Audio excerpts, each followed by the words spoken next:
You gain temporary hit points equal to 5 times your druid level. These temporary hit points are lost if you revert to your normal form.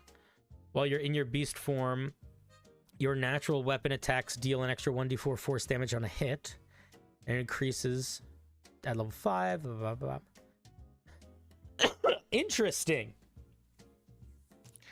While you're in your beast form, you can use a bonus action to expend 1 use of your wild shape and replenish the temporary hit points granted by this feature. Okay. I have 2 thoughts. I like the idea here, but I have 2 thoughts, and I think they could be fixed. One, I think maybe this is going to be too many temporary hit points. That's something that I'm not 100% on. My gut says 5 times your druid level is going to be too much. That's what my gut says. I know that the Spore Druid gains some amount of temporary hit points equal to a multiplier of their level, and I think it's 4. So I think that that is something to think about there, but I think it's too much here. The other thing that I think you're not thinking about, and maybe there's an easy fix there, is that your beast form, the only reason the Moon Druid is good is because its beast forms are good. And what does a beast form need to be good? It needs hit points. You got that covered. It needs a little bit more damage. You kind of have that covered. But your beasts are still going to suck at attacking. You're still going to be attacking with a +0 or +1 to your attack roll most of the time. Because you're still turning into like mice and shit. You're not turning into anything with a +5 to its attack roll. And none of this affects your attack roll. So then I would say the solution to that would be to make it like maybe you're using your spell attack. You can use your wisdom modifier in place of the creature's natural bonus. Spore Druid gets ×4, but you don't get the shift, so you don't get the buffer of the beast. Yeah. So I would probably lower this to 3. 3 times your druid level.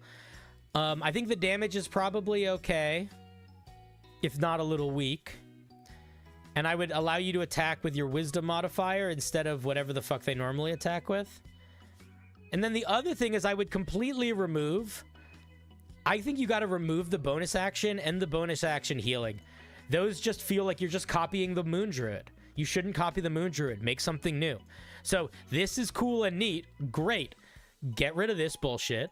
Get rid of this bullshit. And give us something else at 2nd level that ties in with this playstyle. With this specific thing. And if you're like, it's the same playstyle as the Moon Druid, then you are answering my next question, which is, what can you do to make this playstyle feel different than the Moon Druid? So, for example, what if you get way less? What if you get 2 times your druid level, or 3 times, which is what it should be, and you still do a shitty little amount of damage? But what if you get to slow creatures when you hit them in this form, or something? I don't know. I think I think it might be worthwhile to give you a unique stat block. I think this is going to get very finicky if you want this to actually feel different than the Moon Druid in a meaningful way, because this isn't going to feel different from the Moon Druid in a meaningful way. This is exactly the Moon Druid. The difference between this and the Moon Druid is that the Moon Druid is dealing extra slashing damage and it has hit points because it's a bear. You're dealing extra cold damage and you have hit points because they're temporary hit points. But other than that, it's literally the exact same. So I think you got to think about this frost form, this frozen form, in a way that is, how do you differentiate it from hit points and damage and being a big beefy guy? Because that is the Moon Druid. And the easiest first step is getting rid of every aspect of the Moon Druid here.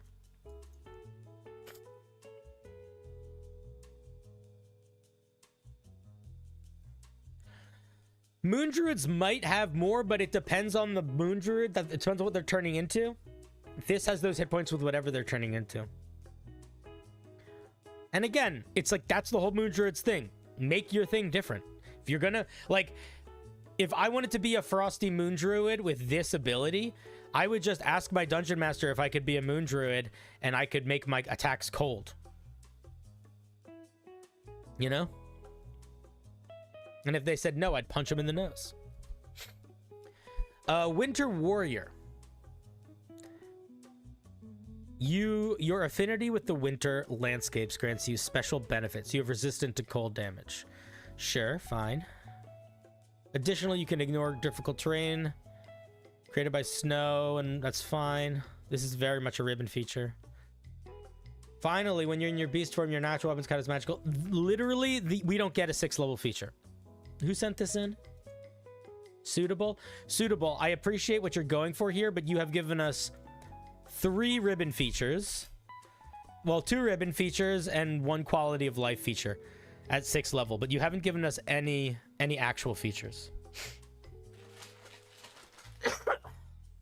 Resistance to cold damage is fine. It fits the flavor of the subclass ribbon feature. You're going to be in snow for maybe 2 sessions of your campaign, so ribbon feature. Your beast form attacks counting as magical is just quality of life. Yeah, this is just the Moon Druid. It's way too similar to the Moon Druid so far. So give us a unique 6th level feature. 10th level. While you are in your beast form, you can ignore the verbal somatic components of spells as well as any... What? You can't cast spells at 10th level. Wait, can druids... Druids can't cast spells in their beast form until they're level, like, 18, right?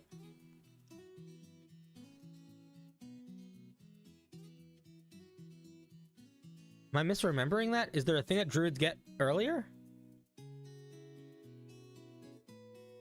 Let's just check. Let's just check, because I don't fully remember.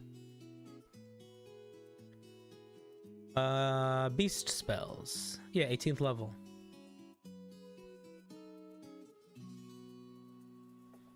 So this 10th level feature doesn't do anything.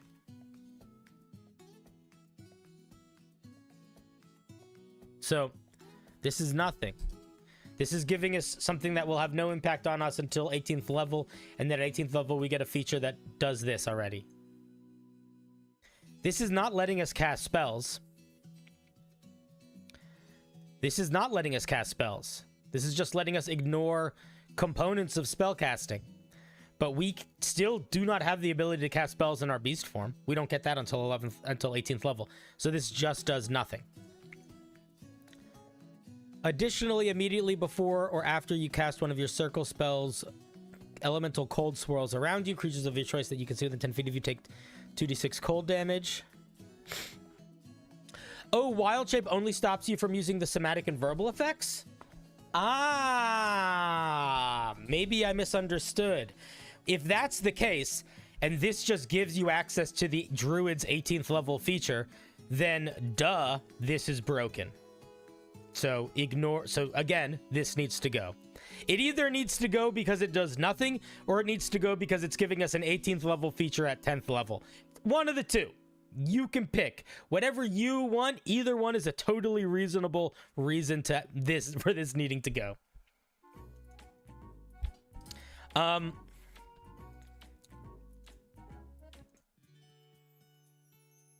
And this feature is okay, but it doesn't feel new. There's a lot of other things in D&D that do almost exactly this. The Storm Sorcerer. And there's something else, but it's not really unique. The ability that when you cast a spell, you do a little AoE damage, I think it's okay. I think it helps sell the fiction of the subclass, but if we are at 10th level and we still are not really getting any unique features, then this is not okay at 10th level. This is okay at 10th level if by the time we're at 10th level, this really feels like a distinct new thing. But it kind of doesn't. It sort of just feels like a cold moon druid right now. So I think you're not doing yourself any favors by doing another feature that feels like it kind of is just pulled from something else. It could work. Honestly, maybe this could be one of your 2nd level features. That might make it feel better. But it's not... I want some original features, man. I want to see what your ideas are. Flash freeze. If you're reduced to 0 hit points but not killed outright, you can drop to 1 hit point instead. When you do, elemental cold erupts from you, forcing hostile creatures within 30 feet of you to make a con save or become restrained. A frozen creature or one of its allies can use an action to break them free.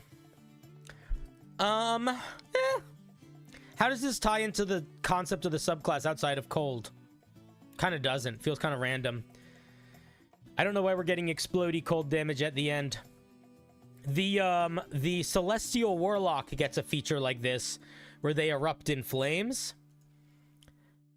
But it feels very healery and very phoenixy, which is kind of the vibe of the Celestial Warlock. I'm not sure if this fits the vibe that you've built up to so far. It feels a little... like, this feature feels like it belongs with this feature in a different subclass.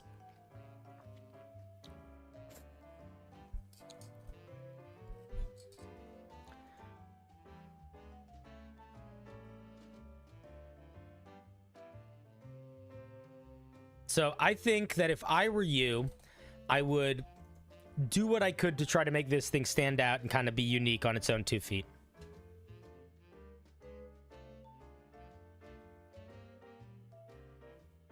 And those are kind of my thoughts. Suitable Command, thank you for sharing. Let's give them a round of applause.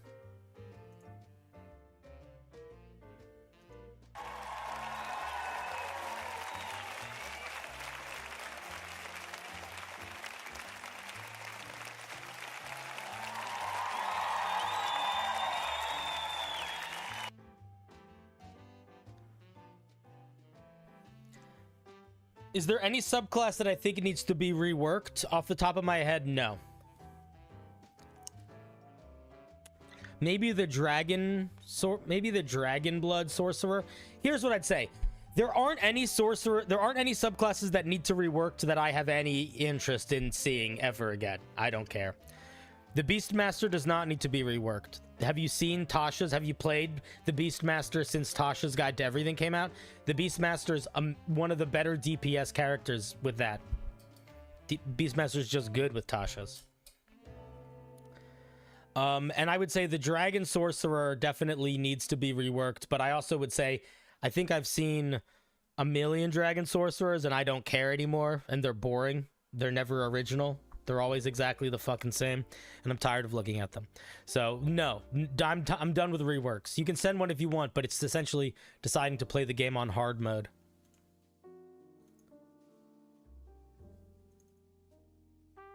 Let's get Burger Pal on the list.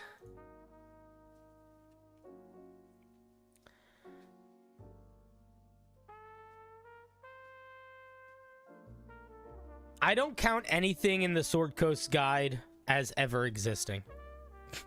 So we don't, except for the Paladin of Crowns. But the Banneret doesn't exist, and the Battle Rager don't exist. They're not real. They're fake. Bagadu bagadu bagadu bagadu bagadu bagadu bagadu bagadu bagadu bagadu bagadu bagadu bagadu bagadu bagadu. The Blade Singer and the Storm Sorcerer have both appeared in multiple other books, so maybe they came from there originally, but they do not come from there anymore. Burger Pal is up.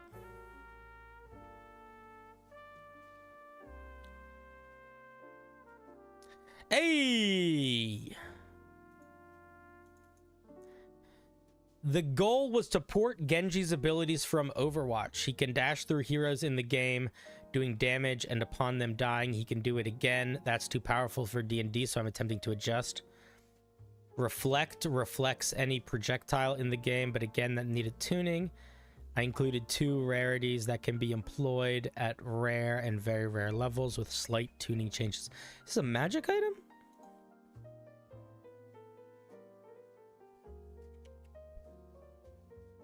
Do I have any homebrew classes that I personally like? Yeah, sure. Plenty. I don't like to say I really like or dislike anything that I haven't seen at my table or used or seen a friend use. So there's not a lot of homebrew classes that I can vouch for because my players don't use them that much. But there's ones that I like the idea of.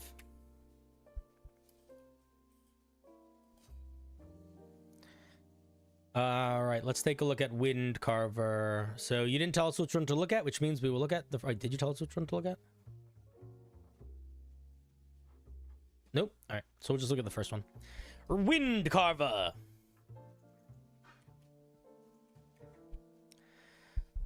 Blood Hunter's bad. I don't want to look at it. If you send me a Blood Hunter, I'm just gonna not look at it. I don't look at homebrew subclass. I don't look at homebrew classes for. I don't look at subclasses for homebrew classes. This impressive longsword emanates. Who is Erm? Who isn't Erm?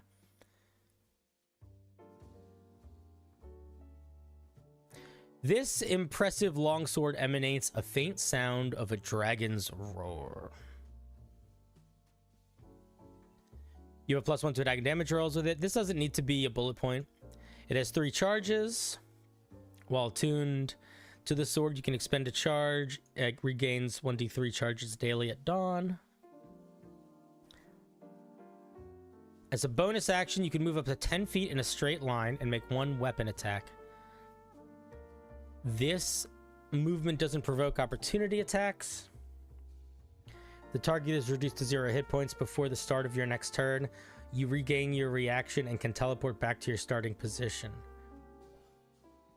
Huh. I like this. I think you got to tweak it a little bit to make it more viable, but I do like it. Does this require a charge? Oh, it does. Okay, so if you... Okay. So if you say you can expend 1 charge to use one of the following features, this should be put a colon here, and this recharge mechanic should be listed at the bottom.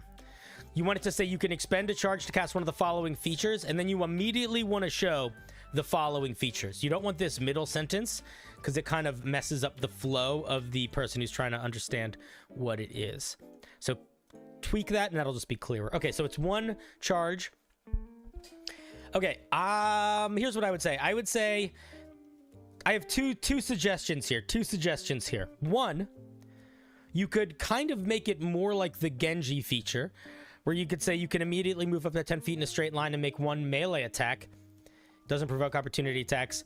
If the attack reduces the target to 0 hit points, you can immediately do this feature again.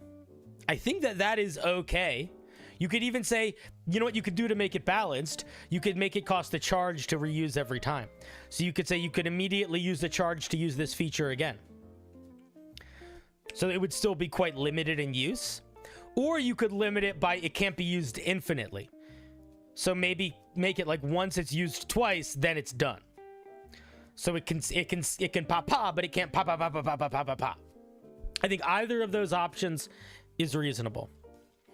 I think if you want to do the teleport thing, that's fine, but I worry that it's losing the like the feeling of the Genji power. Do you know what I mean? So I might play around with doing what I could to make it so I could make it more like the Genji power here.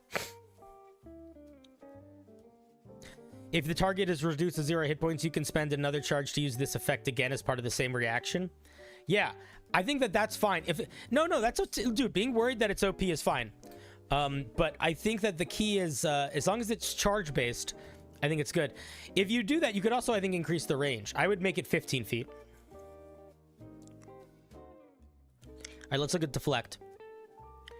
When a ranged weapon attack is made against you, you can use your reaction. If you want this to include spells and magical attacks, say ranged attack. If you want it to include weapons, say weapon attack. You can use your action to gain a +2 bonus to your AC against that attack, potentially causing it to miss. If the attack misses, you can make a ranged attack with the weapon or piece of ammunition as part of the same reaction. If I were you, I would change this a little bit. Here's what I would do. 1, I might...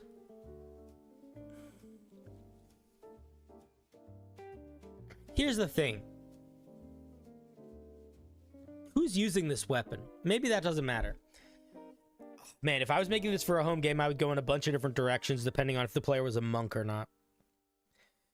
I think I would come... Yeah, okay, let's assume the player is not a monk. Let's assume they're playing anything but a monk. I think the reaction...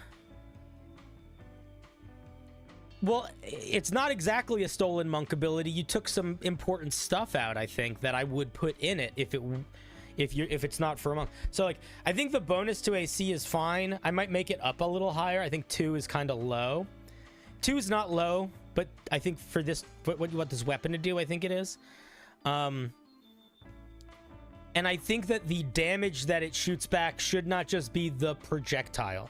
It needs to be, if you look at the monk's missile snare throwback, it doesn't do the damage of the missile back. It does a equal to your martial arts die of damage.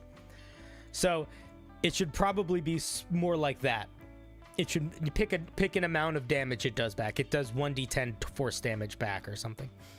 But if you have any desire as a designer for this to be a weapon that a monk would wield, you need a different feature here. Because this ain't it. Because again, it's just too similar to the monk feature. So it kind of depends on like, does deflect missiles do the damage? I thought it didn't. I could be wrong. I'm wrong about stuff a lot. Let's check. The thing is, I'm wrong a lot, but you guys are wrong more. But that doesn't mean I'm not wrong a lot.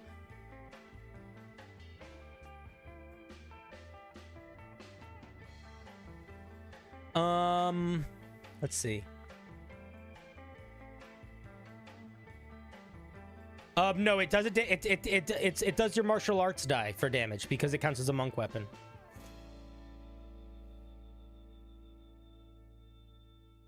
What's up, Dale and Dale? Because there isn't a weapon, there isn't a damage type, there isn't a specific weapon type for an arrow or a bolt. So yeah, so I was right. It does your monk's damage, does your martial arts die for damage. Just hanging out for a review? Hell yeah. But yeah, man, I think really the bigger feedback here is who are you making this for?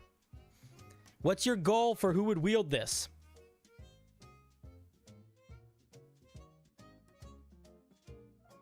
Monks don't automatically use martial arts die, but if you are using a weapon that does not have a weapon type or damage type, that's an improvised weapon.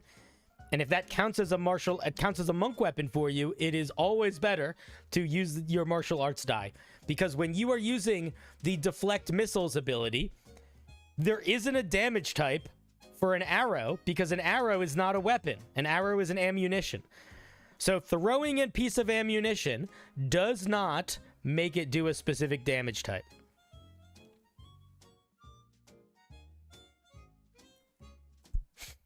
Okay. Even if it's a giant crossbow from a Goliath or whatever, it's still a piece of ammunition. It's still an improvised weapon. You're still interpreting it as a monk weapon. You're still using your monk die.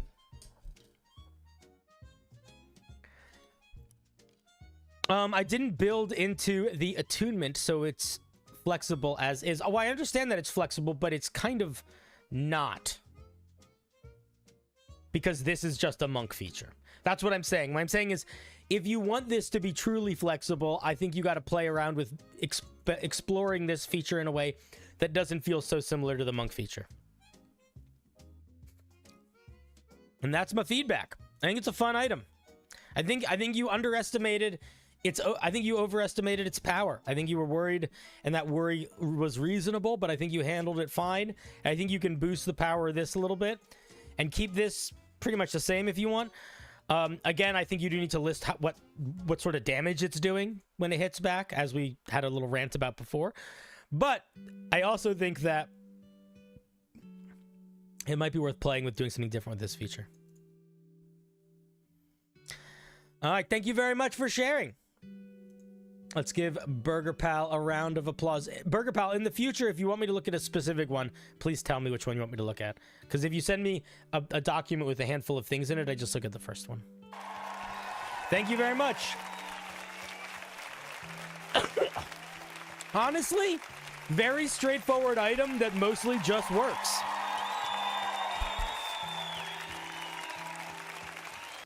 I think the lunge attack is pretty cool. Well, again, Burger, I'm going to move on from you now, but I'm going to say